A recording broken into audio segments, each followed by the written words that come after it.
Hi guys, hope you're all well. So today's going to be my Blu Ray DVD collection for 2024 and the thriller section. Now you might be wondering, what am I doing this for now? Because obviously on my calendar is I'm meant to be doing this on Monday, but I thought to myself, do you know what? Because I'm near the end of the collection series, I'm going to try and film them and then I'll upload them on the day, so that way I can get a new video out without me recording the goddamn thing. Anyway, I'm gonna jump stuck into this. So this is the first section. So I do have some teen movies up here to start with, so I'm going to start off with them, so I haven't got much of a collection of those. So at first, we have 17 again. A good film from what I remember with Zac Efron and Matthew Perry. So very sad that we lost Matthew Perry, of course. He played the adult Michael Donald in this film. He's best known as, what's his name in Friends? I can't remember his name in Friends. I've not seen Friends, sadly. I have seen a few episodes of it, but I never got into it. But maybe one of these days I'll probably get into it. Yeah, very sad. Felt very sad about his passing about a year ago, I think now. Very good film though, from what I remember, about this father who gets married to his childhood sweetheart, and then they're going through a divorce, and he tries to sort of get his life back on track. So, then he gets transformed back into his younger self, and with his younger self, he tries to help not only his son and his daughter, but he tries to help his wife out as well. So, this is a very good film, highly recommended. I like Zac Efron, he's a good actor, even though he's been in the Disney classic movies like High School Musical, which I don't have, and I'm not a fan of them anyway. Next, we have the classic Don't Tell Mum the Babysitter's Dead from 1991. Of course, Christina Applegate's breakthrough in movies, I think. She did this about a few years after Married with Children ended. Of course, good little teenage comedy film about a family whose mum goes away on holiday for a year, like a few weeks. I'm not sure how long she goes away for, but she goes away for the entire summer, and they think, oh, we're gonna stay home alone, but all of a sudden their mother turns out to bring out a babysitter who is a really horrible, stuck-up little old woman who makes them do things around the house, and then all of a sudden she dies from something, and they discover that she took the money with them. She has the money on her, and she decides to get a job to get money to pay for the food and pay the household bills and all that. So yeah, it's a good little teen comedy romance, good film. Anyway, the final film we have in the teen section, we have Mean Girls from 2004. I really, really loved the musical version of them this year. I absolutely loved the remake. I did the sequel to this, which I was not a fan of. I have seen the second one. I thought that was a lot of shit. I don't know why they did the second one. But I like the newest Mean Girls that come out this year.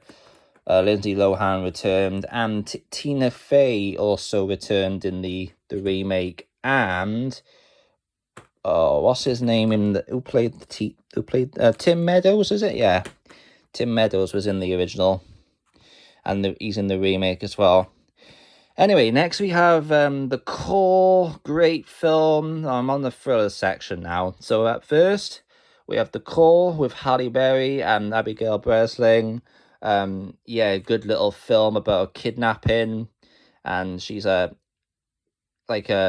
police phone operator, and she tries to help this young girl who's just been taken by this mad murderer. He's trying to kill off blonde people because his sister sadly died, and she had blonde hair, and he's going after blondes. Very good film. I remember watching and I was blown away. Good film, Halle Berry. Next, we have The Commuter with Liam Neeson, of course. Very good film. I love this. This is my favourite film of 2018. Good film with Vera Farmiga, Patrick Wilson, Jonathan Banks, and Sam Neill.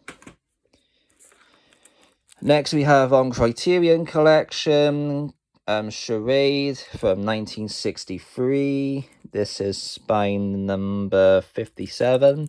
Yeah, good little film, Cary Grant and Audrey Hepburn. Next, we have Alfred Hitchcock's Dial M for Murder from 1954 or 55. I think it's 55. Yeah, 55. I don't know why you put... Oh, well. Anyway, 55. Anyway, good film from what I remember. With Ray Milland, Grace Kelly, and Robert Cummins. Next, we have The Drop with Tom Hardy, Noomi Rapace, and James Gandolfini from 2014. Yeah, good little thriller about a barman who gets mixed up in the wrong people. Good film, that one. Next, we have Detox with Sylvester Stallone, of course, and Robert Prosky. Yeah, good little film about revenge. Good revenge thriller. Next, we have Frenzy with John Finch and Barry Foster from 1972. Very violent film, very Hitchcock film. Certificated 18. The only 18 rated film he did. Next, we have The Gunman with Sean Penn, Idris Elba, Ray Winstone, Mark Reliance, and Jasmine Trinker. I enjoyed that film a lot. Next, we have Jason Statham and James Franco in Homefront. This is a very good film from 2013. I really enjoyed this a lot. Next, we have Hummingbird, again, another Jason Statham film. This one from 2012. I enjoyed that. Next, we have Hobo with a Shotgun. Great film with Rutger Hauer from 2011. I know you might be thinking this is not really a thriller. It's more of it's an exploitation film, but I haven't got any exploitations in my collection, just this one. So I don't have that. I don't have a section for that. So I'm not big on exploitation, not like some other YouTubers are. Next, we have Jaws, classic from 1975. Love this film. I believe this is 40, coming up 40 years of this film, I think. I'm not sure. I think it's 40th anniversary next year, I think, yeah. 1975. Or it might be 50, actually. Yeah, it might be coming up to its 50th anniversary next year. Anyway, Jaws 2 from 1978. And then Jaws 3 from 1983. Don't like the fourth one. I don't have that. Won't get it. Not a fan of it. Next, we have Man on Fire with Denzel Washington, of course, from 2004. Great film, that. Next, we have Marnie from 1964 with Sean Connery and Tippi Hedren. Believe he was doing that he was doing the same time he was doing Goldfinger. So, anyway, next we have Misery, classic, of course, with James Caan and Kathy Bates from 1990. Very sad about James Caan now. Next, we have North by Northwest from 1959 with Cary Grant, Eva Marie Saint, and James Mason. Another Hitchcock classic. Next, we have Phone Booth, of course, with Colin Farrell and Forrest Whitaker. Kiefer Sutherland, a really good film from 2003. About a man trapped in a phone booth. Next, we have Rear Window with James Stewart, of course, and Grace Kelly, another Hitchcock classic from 1954.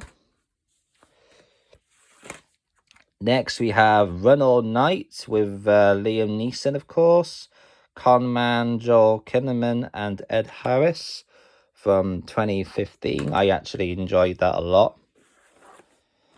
Next, we have Safe House with Denzel Washington and Ryan Reynolds from 2012. I love this steelbook.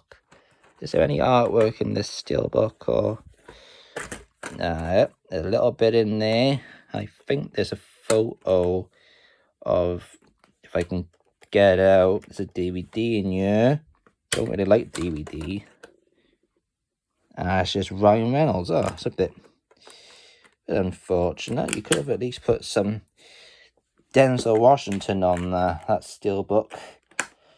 But yeah, good film from what I remember. Anyway, moving on.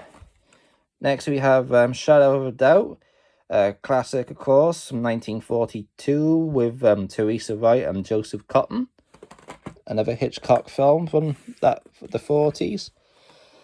Next we have Saboteur from 1942. I think Shadow of a Doubt came out in 1943. Yeah, it came out in 1943, sorry. Don't know why it says 1942 on the back. Anyway, yeah, Saboteur, Priscilla Lane and Robert Cummins. On to another Hitchcock classic. We have Stranger on the Train from 1951 with Farley Granger, Ruth Roman, and Robert Walker. Good film. Next, we have Survivor, of course, with Mila Jovovich, Pierce Brosnan. Yeah, really enjoyed this film a lot. From 2014, I like that film. He goes after someone. He's a killer, and he's going after her because she's like a witness or something. Anyway, next we have the Taken double pack, Taken 1 and Taken 2. Good films. I haven't seen these in a long time. Need to give them a rewatch. And Taken 3 from 2015. Bit unfortunate they ended on a trilogy. They could have done more, but well. Anyway, next we have The Taken of Pelham 1, 2, 3 with Denzel Washington and John Travolta from 2009. That's actually the remake. I haven't seen the original. I should do. Next, we have Tokarov with Nicolas Cage, of course, classic from 2014. I'm guessing all these movies now from the 2010s are counted as classics. Anyway, next we have Unknown with Liam Neeson, of course, about a man who thinks he loses his memory and his wife can't remember him, and then all of a sudden he finds out that his name is just an alias and his name doesn't really exist, so he has to find out who and why this is happening to him. But it's a good film. Next we have Unstoppable, of course, with Denzel Washington and Chris Pine. Great film about a runaway train. One of my first Denzel Washington films that I watched. And finally, for thrillers, we have Walk Among the Tombstones. Great film from 2014. So there you go. That's the thriller section done. And yeah, that's it. So again, as I said before, I'm going to try and film the rest of my collections, and then I'll probably try and upload them on the days I'm doing them. So the reason I'm going to be filming them like around before I upload them on my actual day is so I can get through it easier. So that's the thriller section done and dusted. So up next will be Westerns, which is quite big. And I do have some war films as well, so I'll be throwing them in. So thank you all for watching, and until the next time, I'll see you.